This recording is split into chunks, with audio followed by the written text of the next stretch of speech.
আসসালামু আলাইকুম। আজকে তোকে ডিজাইনার ড্রেসটা কীভাবে বানাইছি, হাতার ডিজাইন, গলার ডিজাইন সবই আজকে এই ভিডিওতে দেখাবো। তো চলুন দেখা যাক। প্রথমে কাপড়টা আমি 4 ভাঁজ করে নিয়েছি। 4 ভাঁজ করার পর এটাকে আমি লম্বার মাপ নিয়েছি। লম্বা নিয়েছি আমি 43 ইঞ্চি, আর কাত নিয়েছি 7 ইঞ্চি, বগল নিয়েছি 7 ইঞ্চি, আর বডি নিয়েছি 12 ইঞ্চি, কোমর নিয়েছি 11 ইঞ্চি, আর এখানেও আমি 11.5 ইঞ্চি নিয়েছি হিপ। তো এখন এভাবে আমি দাগ কেটে নিয়েছি, আর যেটা ফাড়া সেটা গেটটা নিয়েছি আমি 15 ইঞ্চি। সুন্দর করে দাগ কেটে আমি এটাকে কাটিং করে নেব। তো এভাবে আমি পুরোটুকু কাটিং করে নেব। তো এখানে আমি চিহ্ন দিয়ে দিয়েছি, যেখানে ফাড়া হবে সেই চিহ্নটা আমি দিয়ে দিচ্ছি। এটা খেয়াল করবেন যে ওখানে আপনারা চিহ্ন না দিলে কিন্তু সেলাইটা দেখা যায় বেশি কম হবে, এজন্য চিহ্ন দিলে খুব ভালো হয়। তো কামিজ কাটিং করার পর এখন আমি হাতাটা কাটিং করেছি। লম্বা নিয়েছি 18 ইঞ্চের, চড়া নিয়েছি 9 ইঞ্চি করে কেটে নিয়েছি। তো এখন আমি সেলাইতে চলে যাবো। চলুন দেখা যায়। এটা আমি গলাটা নিয়েছি, লম্বা নিয়েছি আমি 14 ইঞ্চি, আর চড়া নিয়েছে 5 ইঞ্চি। তো এটা সুন্দর করে কোনাকুনি করে কেটে নেব। তো কেটে নেওয়ার পর এখন আমি একটা কাগজ কেটে নিয়েছি, সেটা নিয়েছি, লম্বা নিয়েছি আমি 1 ইঞ্চি, আর চড়া নিয়েছি 2 ইঞ্চি। এটাকে সুন্দর করে আমি রেখে কেটে দাগ কেটে নেব। তো দেখুন কীভাবে আমি দাগ কেটে নিচ্ছি। তো আপনারা একবার দেখলেই পারবেন। তো সাইডে আমি 1 ইঞ্চি কাপড় রেখে আমি এটা কেটে নিয়েছি। তো এভাবে আপনারা সুন্দরভাবে আস্তে আস্তে কেটে নেবেন। আর এই ভিডিও আমার আলাদাভাবে দেওয়া আছে, চাইলে দেখতে পারেন। তো দেখুন এভাবে কাটিং করা হয়ে গেল। এখন আমি এটাকে কাপড়ের সাথে আয়রন করে নেব। তো দেখুন আয়রন করার পর এখানে আমি সুন্দর করে সেলাই করে নিচ্ছি। তো সেলাই করার পর এটাকে দেখুন আমি সুন্দর করে এটাকে হাফ ইঞ্চি করে সেলাই করে নিচ্ছি। তো সেলাই করার পরে এখন এটাকে আমি পিছনের যে কাপড়টা মানে গলাটা সেটা আমি সুন্দর করে কেটে নিয়েছি। এটার লম্বা নিয়েছি আমি 4 ইঞ্চি, আর চড়া নিয়েছি 3 ইঞ্চি। তো এটাকে এখন আমি কামিজের সেই পিছনের পাটটা সেটা আমি সুন্দর করে লাগিয়ে নেব। তো দেখুন কীভাবে লাগাচ্ছি, আপনারা একবার দেখলে ইনশাল্লাহ পেরে যাবেন।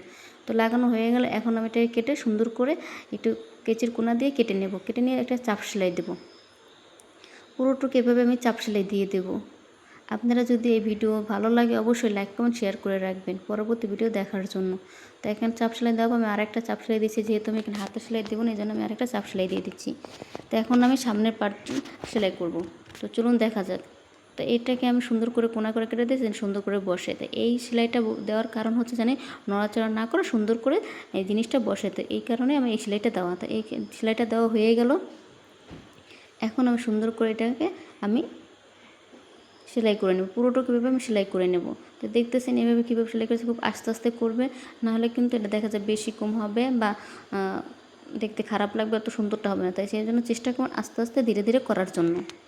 পুরোটুকু এভাবে আমি সেলাই করে নিলাম। তো সেলাই করার পর এখন এটাকে আমি কেটে নেব। তো দেখুন এভাবে পুরোটুকু কেটে নেবেন। কেটে নেওয়ার পর যে সুন্দর এই যে কোনাটা সেটা সুন্দর করে কাটিং করে নেবেন। কাটিং যদি না করেন এখানে কিন্তু উল্টানোর পর কুচকিয়ে যাবে, আর জিনিসটা দেখতে খারাপ লাগবে। তাই চেষ্টা করুন সুন্দর করে আস্তে আস্তে কোনাগুলো কেটে নেওয়ার জন্য। দেখুন কীভাবে কেটে নেবেন, এইভাবে আস্তে আস্তে কেটে নেব। তাহলে আমার সম্পূর্ণ কাটা হয়ে গেল। কাটা হওয়ার পর এখন উল্টিয়ে সুন্দর করে আমি এটাকে আয়রন করে নেব। তো আপনারা সেই কাজই করবেন, উল্টিয়ে সুন্দর করে আয়রন করে নেবেন। এভাবে উল্টিয়ে নেবেন। দেখুন আয়রন করার পর এমন হয়েছে। তো এখন এটা আমি যে গলাটা বসবো সেই গলাটা কেটে নেব। এটা লম্বা নিয়েছি আমি 13 ইঞ্চি, আর চড়া নিয়েছি 3 ইঞ্চি। তো 1 ইঞ্চি করে আমি কেটে নিয়েছি। তো এইটা আমি কাপড়টা আয়রন করে বক্রমটার সাথে বসিয়ে দিয়েছি। কাপড়টা বসানোর পর সুন্দর করে আমি সেলাই করে নিচ্ছি। তো এইভাবে আপনারা সেলাই করবেন। তো ভিডিওটা আর বড় করবো না, পরবর্তী দ্বিতীয় ভিডিও দেখার জন্য অনুরোধ করা হলো। তো আসসালামু আলাইকুম। দ্বিতীয় ভিডিওতে নিয়ে আসছি। তো দ্বিতীয় ভিডিওতে এখন আমি এটাকে সুন্দর করে একটা কাপড়ের উপরে সেলাই করে নেব। এই পুরো ভিডিও যদি আপনারা না দেখেন তাহলে কিন্তু বুঝতে পারবেন না ডিজাইনটা কীরকমভাবে সেলাইতেছি, কী করতেছি। তো এই জন্য আপনার পুরো ভিডিও দেখতে হবে। তো এটার উপরে রেখে আমি সুন্দর করে সেলাই করে নিয়েছি। তো সেলাই করার পর সুন্দর করে এখন কোনা করে কেটে উল্টিয়ে নেব। তো উল্টিয়ে করার পর এটা আমি একটা পমপম আছে, সেই পমপমটা দিয়ে সুন্দর করে ডিজাইন করবো। সেই পমপমটা কীভাবে বানাবেন সেটাও আপনাদের দেখাচ্ছি। এটা আমি এইভাবে বসবে সেটা আপনার সাথে শেয়ার করতেছি, এই জন্য বসিয়ে দেখালাম। তো এই যে পমপমটা কিছু টুকরো কাপড় ছিল সেটাতে আমি পেঁচিয়ে নিয়েছি। তো এই যে পমপম সেলানো হয়ে গেছে। এখন এটাকে আমি চাপ সেলাই দেবো গলাটার উপরে। চাপ সেলানো দেওয়ার প্রথমে এইখানে যে পমপমটা আমি বসিয়ে দিচ্ছি। তাতে কীভাবে বসাচ্ছি এই ডিজাইনটা তো দেখতে তো পাচ্ছেন। এই ডিজাইনটা বসানোর পর জিনিসটা আরও সুন্দর লাগবে, এই জন্য আমি এটা বসিয়ে দিচ্ছি। তো এখানে দিয়ে সুন্দর করে চাপ সেলাই দিয়ে দিচ্ছি। চাপ সেলাই দেওয়ার ভিতরে আমি আরেকটা কাপড় দিয়েছি, এত বড় তার পাড়া পরবো না, সেই কাপড়টা আমি আলাদাভাবে পট্টি দিয়ে দিচ্ছি ভিতরে। দিয়ে সিমভাবে পুরোটুকু পট্টি দেওয়া হয়ে গেল। এখন এই গলাটা আমি সুন্দর করে বসিয়ে দেবো। তো দেখুন কীভাবে বসাবো। এটাকে আমি চাপ সেলাই দিয়ে দেবো। এটার উপর রেখে একটা চাপ সেলাই দিয়ে দেবো। চাপ সেলাই যদি না দেন জিনিসটা সুন্দর দেখুন না, আর বসবেও না। তো পুরোটুকু এরকম আমি চাপ সেলাই দেবো। তো দেখুন এরকম আস্তে আস্তে এরকমভাবে পুরোটাকে আমি চাপ সেলাই দিয়ে দিচ্ছি। আপনারা চেষ্টা করলে ইনশাল্লাহ পারবেন। একটু খেয়াল করলে মানে প্রথম হয়তো একটু কষ্ট হবে, কিন্তু চেষ্টা করলে অবশ্যই ইনশাল্লাহ পারবেন। তো এরকমভাবে পুরোটুকু আমি সেলাই করে নিচ্ছি। তো দেখুন ফাইনাল লুকটা দেখুন এরকম হবে। তো এখন আমি যে পিছনে যে সামনে কাটটা সেটা আমি পুরোটুকু সেলাই করে নেবো, কাজ জয়েন করে নেব। তো দেখুন পুরোটুকু আমার কাজ জয়েন করা হয়ে যাবে, আমি ডবল ডবল করে সেলাই দেবো। তো কাজ জয়েন করা হয়ে গেছে, এখন আমি সাইডের যে সেলাইটা সেটা আমি সেলাই করে নেব। তো সেলাই করার পর দেখুন এভাবে এখন আমি হাতার ডিজাইন করব, সেই হাতার কাপড়টা কীভাবে ডিজাইন করবো সেটা আপনাদের দেখাচ্ছি। ডিজাইনটা আমি সেমই করব, এটার মধ্যে করব। সেই মানে যে কাগজটা দিয়ে কেটেছি সেটাই সেমভাবে করেছি। এটা আমি একসাথে দুটো করবো, সেই জন্য আমি একসাথে দুটো করে ফেলেছি। তো এইভাবে সেমভাবে করে নেবেন। তো এই ভিডিওটা আমার আলাদাভাবে দেওয়া আছে, চাইলে দেখতে পারেন। তো এটা কাপড় সাথে করে আয়রন করে আমি সুন্দর করে একটা 1/2 ইঞ্চি করে সেলাই করে নেব। সেলাই করার পর এখানে আমি মানে কামিজের যে হাতাটা সেটার উপরে রেখে আমি সুন্দর করে পুরোটুকু সেলাই করে নেব। তো এই ভিডিওটা আমি আর বড় করব না। আমি তৃতীয় ভিডিও দেখতে, পুরো ভিডিও দেখতে হলে অনুরোধ করা হলো আপনাদের। চলুন তৃতীয় ভিডিও দেখা যাক। তো আসসালামু আলাইকুম। তো তৃতীয় ভিডিওটি নিয়ে আসলাম। তো এখন এটাকে আমি সুন্দর করে সেলাই করে এরকম করে কোনা কোনা করে কেটে নেব। তো দেখে নিন কীভাবে কোনা কোনা করে কেটে নিচ্ছি। তো এই কোনা কোনা করে কেটে এটার আলাদা ভিডিও দেওয়া আছে, চাইলে দেখতে পারেন। তো এরকমভাবে পুরো ভিডিও আপনারা দেখবেন। দেখার পর এরকমভাবে সেলাই করে নিয়ে আয়রন করে নেবেন। আয়রন যদি না করেন তাহলে জিনিসটা খুশকিয়ে থাকবে। তো এরকম আয়রন করার পর এখন এটাকে আমি কাপড় দিয়ে সুন্দর করে একটা চাপ সেলাই দেবো। এর ভিতরে আমি কিছুটা ডিজাইন করবো, সেই ডিজাইনটা দেখতে হবে। এই যে দেখুন কিছু ফুল আছে, সেই ফুলগুলো আমি সুন্দর করে ডিজাইন করে বসিয়ে দিচ্ছি। তো দেখুন জিনিসটা আরও সুন্দর লাগতেছে। তো দেখুন এই যে জিনিসটা সুন্দর করে নিয়েছি। তো এখন এটাকে আমি একটা চাপ সেলাই দেবো এর উপর দিয়ে। দেখুন কীভাবে চাপ সেলাই দিচ্ছি।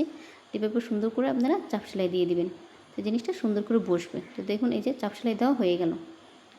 দাদা হাতার ডিজাইনটা দেখুন কেমন হয়েছে। এখন উল্টে একটা সেলাই দিয়ে দেব। তো সেলাই পুরোটুকু আমি সেলাই দিয়ে দেবো। এখন আমি এটাকে যে দুই সেটের সেলাইটা, সেই দুই সেটের সেলাইটা দিয়ে দেবো। তো দেখুন দুই সাইডে কীভাবে আমি সেলাই করে দিচ্ছি, ডবল করে আমি দুনো সাইডে এরকমভাবে সেলাই করে নিচ্ছি। তো সেলাই করার পর এখন সাইডের যে ফাড়াটা সেটা আমি সুন্দর করে সেলাই করে নেব। তো দেখুন এভাবে আপনারা পুরোটুকু সেলাই করে নেবেন। আর এই ভিডিওতে আপনার কামিজ ছিঁড়ে না যাওয়ার পদ্ধতি, কুচকে যেন না যায়, সেই ভিডিও আমার ফেসবুকে আছে, আপনারা চাইলে দেখতে পারেন। তো এবার নিচে এখন বলটি আমি নিচের সেলাইটা দিয়ে দিচ্ছি। তো সেমভাবে আপনার দোনো সাইড এরকমভাবে সেলাই করেন। আর একটা জিনিস খেয়াল করবেন, এই যে কোনাটা মানে দুটা যেন ছোটো বড়ো না হয়, সেই জন্য সেলাই করার সময় একটু চিহ্ন দিয়ে নেবেন যেন ছোটো বড়ো না হয়। এটা কেউ দেখায়নি, আমি আপনাদের প্রথম দেখাচ্ছি। যদি ভালো লাগে অবশ্যই কমেন্টে জানাবেন। তো এই যে সেলাই করার দেখছেন, এই যে পুরোটুকু সমান সমান হয়ে গেছে। তো এরকমভাবে আপনারা সেলাই করে নেবেন। নেওয়ার পর এখন এটাকে আমি সুন্দর একটা চাপ সেলাই দিচ্ছি। পুরোটুকু আমার চাপ সেলাই দেওয়া হয়ে গেছে। এখন আমি হাতাটা জয়েন করব। তো হাতাটা এই দেখুন কীভাবে আপনারা জয়েন করবেন। এখানে যখন জয়েন করুন তখন এইভাবে দাগ কেটে নেবেন যেন ছোটো বড়ো না হয়। তো আমি তারপর কাটার পর এখন আমি এটার সাথে জয়েন করে নিচ্ছি। তো দেখুন জয়েন করার সময় কী করবেন, নিচে যে বুগলের নিচে যে কাপড়টা থাকে বেশি, সেই কাপড়টা উল্টে ভিতরে দিয়ে দিবেন যেন এই কাপড়টা না খোঁজা, তাহলে কিন্তু হাতের নিচে ঘুষে যায়, পরতে আরাম পাবেন না। তো হয়ে গেল হাতা লাগানো। তো কেমন হয়েছে এই কামিজ বানানো, না ডিজাইনের কামিজটা কেমন হয়েছে অবশ্যই কমেন্টে জানাবেন। আসসালামু আলাইকুম।